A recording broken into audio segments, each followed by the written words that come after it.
संकल्प वो एक संपन्न घर था। घर क्या, आलीशान महल कहिए, वैभव के जितने उपकरण हो सकते हैं वे सब वहाँ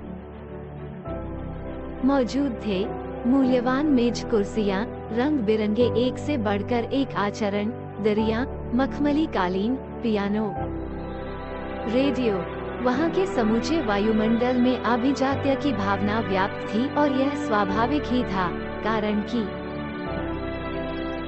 उस भवन के स्वामी सामान्य व्यक्ति नहीं थे। देश के बड़े बड़े लोगों में उनकी गणना होती थी। दैवयोग से पत्नी भी उन्हें बड़े घर की मिली थी। घर की साज सज्जा में उनका बड़ा हाथ था। घर में कई बालक थे जिनका पालन पोषण घर के वैभव और प्रतिष्ठा के अनुरूप ही होता था। उनके रहन सहन, शिक्षा दीक्षा, बोलचाल सब में घर का बड़प्पन झलकता था। लेकिन उनमें एक बालक था जो अन्य बालकों की अपेक्षा कहीं अधिक सुंदर और प्यारा लगता था। रंग तो दूसरे बच्चों का भी साफ था, परंतु इस बालक की आकृति में कुछ ऐसा आकर्षण था कि जो भी उसे देखता था सुविधा हो जाता था। घर और पड़ोस सबका उसके प्रति असीम प्रेम था। सहयोग से बालक का स्वभाव भी अन्य बालकों से कुछ भिन्न था। उस वैभवशाली वायुमंडल में उसे विशेष रस न था। वो सीधे सादे ढंग से रहता था और बिना भेदभाव के सबसे मिलता जुलता था। एक दिन अनायास ही घर में कोलाहल मच गया। बात बड़ी नहीं थी।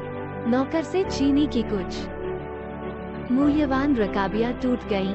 अपराध नौकर का नहीं था। वो रकाबियां लेकर आ रहा था कि पैर फिसल गया और रकाबियां धरती पर गिरकर चूर चूर हो गईं। गृह स्वामी और गृहिणी दोनों ने देखा तो आग बबूला हो गए। उन्होंने कहनी अनकहनी सब तरह की बातें उससे कहीं और जब नौकर ने धीमी आवाज में इतना कह दिया कि उसने जानबूझकर थोड़ी तोड़ डाली तो उनका पारा और भी चढ़ गया। गृह स्वामी ने कहा, अच्छा तुम यूँ बाज नहीं आओगे तो मैं तुम्हें थाने भेज देता हूँ। इतना कहकर उन्होंने आवेश में थाने के अधिकारी को पत्र लिखा और उसके साथ नौकर को थाने भेज दिया। बेचारे को जाना पड़ा। न जाता तो करता क्या। थाने में उस पर कोरों की मार पड़ी और इतनी कि उसकी देह नीली पड़ गई। पिट पिटाकर शाम को जब वो घर लौटा तब ऐसा लगता था मानो महीनों का बीमार हो।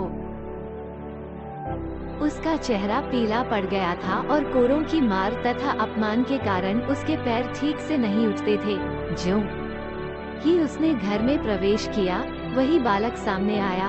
अपने प्यारे नौकर और उसके मुरझाए चेहरे को देखकर बालक ठिठक कर खड़ा हो गया और क्षण भर उसकी ओर देखता का रह गया।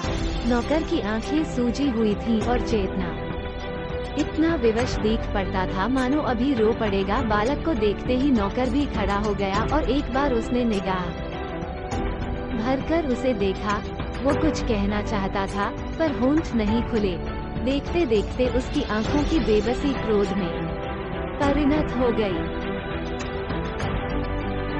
और उसने मुंह जरा टेढ़ा करके धीमे पर आवेश भरे स्वर में कहा, संकल्प देखते क्या हो बाबू, एक दिन तुम भी ऐसे ही बनोगे। दो बालक का सारा शरीर कांप उठा, जैसे किसी ने उसके शरीर से बिजली का स्पर्श करा दिया हो। उसका हृदय रो पड़ा। मन ही उसने कहा कि हे भगवान, धरती फट जाए तो मैं उसमें समा जाऊं।